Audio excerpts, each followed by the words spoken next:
ယောဂတဲ့အဖေအတွက်မသိတဲ့စားစာတွေကိုကျွေးမိမအောင်အမေစိတ်ပူနေရတယ် တမီး ဟုတ်ဖေ အဖေအတွက်ဘာမှမပူနဲ့နော်အဖေအပြားပဲမှာစားလိုက်မယ် ရပါတယ်ဖေရဲ့အဖေအတွက်ကိုတမီးကတောက်ကနေမှထားပေးပြီးသားဖေရဲ့ တောက်ဆိုတာဘာလဲတမီး တောက်ဆိုတာမြန်မာနိုင်ငံမှာဆရာဝန်များနဲ့ဖွဲ့စည်းထားတဲ့ပထမအဆုံးသော mail box service လေ ဒါဆိုရင်အဖေယောဂနဲ့ပတ်သက်တဲ့အချက်လက်တောက်ကိုပြီးလိုက်တာပေါ့ ဒါဘောဖေရဲ့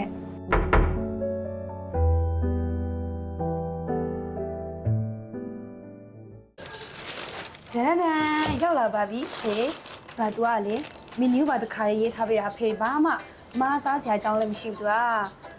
lunch ပါမယ် juice ပါမယ် snack ပါမယ် dinner ထိညနေစာထိကိုအကုန်ပါပြီးသားဒါတော့ဒိန်ချင်း smoothie ဟုတ်တယ်နော်ပြီးတော့လေအဖေကကဲလို့ဖေတယောက်တည်းရှိတဲ့အချိန်ကြာမှာစားမယ်ဆိုကြတယ်လေဒီဟာကိုကြည့်ပြီးတော့အဖေနေ့လေးကြိုက်ပါစားမယ်မနေ့ကြိုက်ပါစားမယ်အကုန်လုံးဒီထဲမှာပါပြီးသားဒီဆမ်မွန်ဆန်ပြုတ်ကိုလှုပ်ထားပေးတယ် juice ကဒိန်ချင်းမဖေညနေစာအတွက်ဘူတင်လေးရှိရယ်ပြီးရင် dinner အတွက်ကျတော့ပဇွန်ဆန်ပြုတ်လေး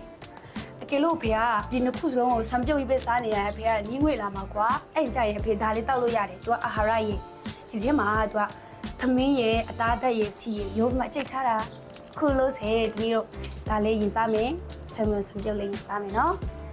အဖေတို့လိုကန်ဆာယောဂတမားတွေအတွက်ဒါမကဘဲနဲ့ဘေယောဂအတွက်ပဲဖြစ်ဖြစ်လူနာရဲ့နေတာစားသုံးရမယ့်အစားအစာတွေကိုအာဟာရအထူးကုဆရာဝန်တွေနဲ့သေချာတွက်ချက်ပြီးလူနာကြိုက်တဲ့အစားအစာတွေကိုပဲစပူမူကြီးများရဲ့ကိုယ်တိုင်ရွေးချယ်ချက်ပြုတ်ထားတာမို့လူနာရောလူနာရှင်ရောအရန်စိတ်ချမ်းသာရရလေတောက်လို့ကောင်းလာပြီ ခေါင်းလိုက်တာတမီးရေအဖေဒါမျိုးတစ်ခါမှမတောက်ဘူး အဖေစိတ်ချလက်ချတာစားဒီအစားအစာတွေကလေဆရာဝန်တွေကိုလည်းဦးစီးပြီးလုပ်ထားတဲ့အစားအစာတွေဖေရဲ့ အခုဆိုအဖေကပိုပြီးကျမလာပြီလေ ဖေတတော်ရောက်လာပြီ ဟာအတော်ပဲအဖေလည်းဘိုက်စားနေရနဲ့ အဖေအများနဲ့စားရမယ်နော်ဒါမှခုလိုပုံမှန်ကျမ်းပါမှာ